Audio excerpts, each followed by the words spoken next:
Okay, I've got a good one for you guys today.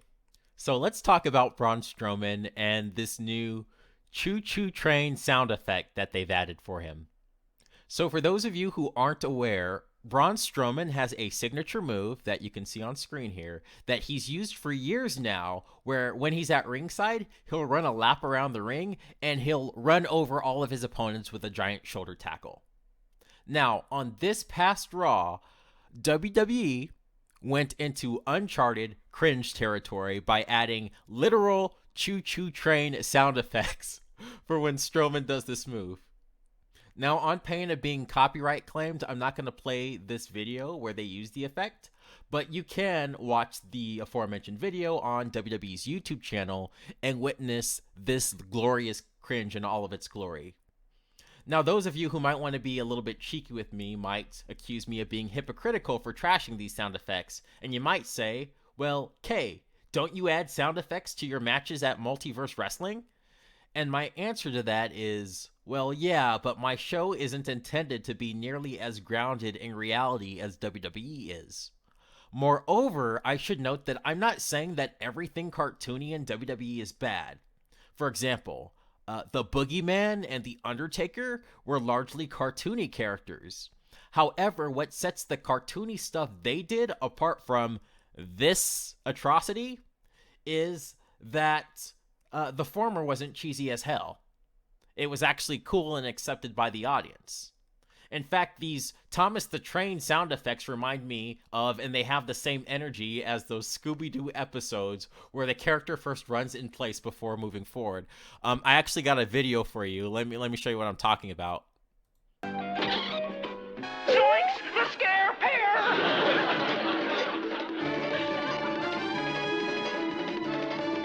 We're running, Scoob, but like we're not going anywhere. Okay, that's exactly what I'm talking about. It is so cringy, and you hear those little like galloping noises, sound effects. It's same energy, man. Same energy. Not only that, adding these sort of choo-choo train sound effects make the product already seem more fake than it already is. So to give you an example of what I'm talking about, you'll recall that there has been a rumor that's been circulating around the internet that WWE has banned leg slaps due to the wrestlers not concealing it well. Now, I don't really buy this rumor. I don't think it's true because on this very same episode of Raw, we saw Drew McIntyre use two leg slaps when he performed his Claymore finisher against Shelton Benjamin and Cedric Alexander in a handicap match. But let's ignore that for a second.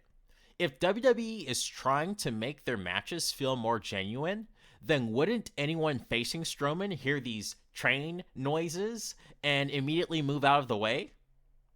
In other words, these train sound effects make Strowman's opponents look completely stupid. Enough said. Now, all that being said, what baffles me the most about what WWE is doing here is the fact that they continue to perpetuate this cartoon nonsense on their show when just last year in 2020, a survey was performed by Variety on 471 adults who no longer watched wrestling.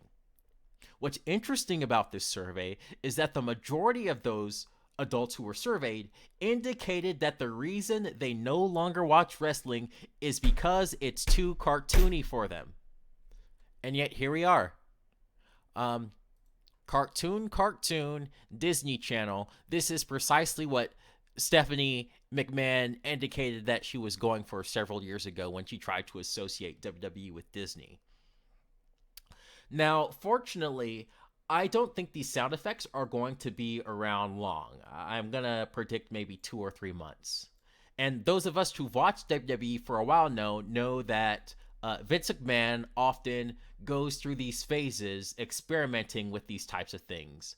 For example, you might recall a few years ago that WWE had their athletes cutting promos from their phones, and they would actually add these emojis appearing on screen as they cut their promos. And thankfully, that period didn't last long.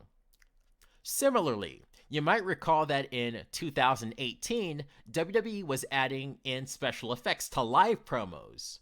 Let me give you an example here. I have a video.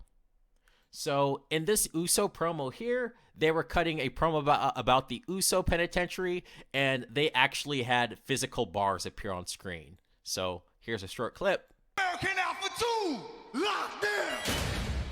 Okay, that's all you need to see. This only lasted, I think, for a few weeks, but it was so cringy and so hated by the IWC. I am so glad it stopped.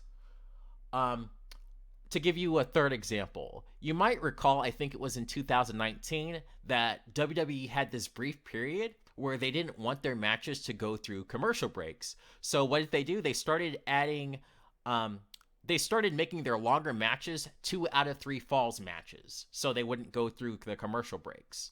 And thankfully, we're now through this period. So, with respect to Strowman, I think we're just in one of those periods again, which is only going to last for a very short time. And it'll be gone sooner rather than later. Now, I'm never going to fault WWE for trying something new. The WWE product is stale, and Vince McMahon is definitely an innovator with respect to how he tries to present his product to a modern audience. However, he often does produce these ideas that sound terrible on paper and are even worse in practice. And what's even worse is that you and I, just as average wrestling fans, can already tell from a mile away that these ideas are going to fail, and yet he does them anyway. And it's frustrating as hell. But anyways, it's Vince's company. He's going to do what he wants. And there's nothing that you and I can do about it. Anyways, I'm through venting here. Leave your thoughts below.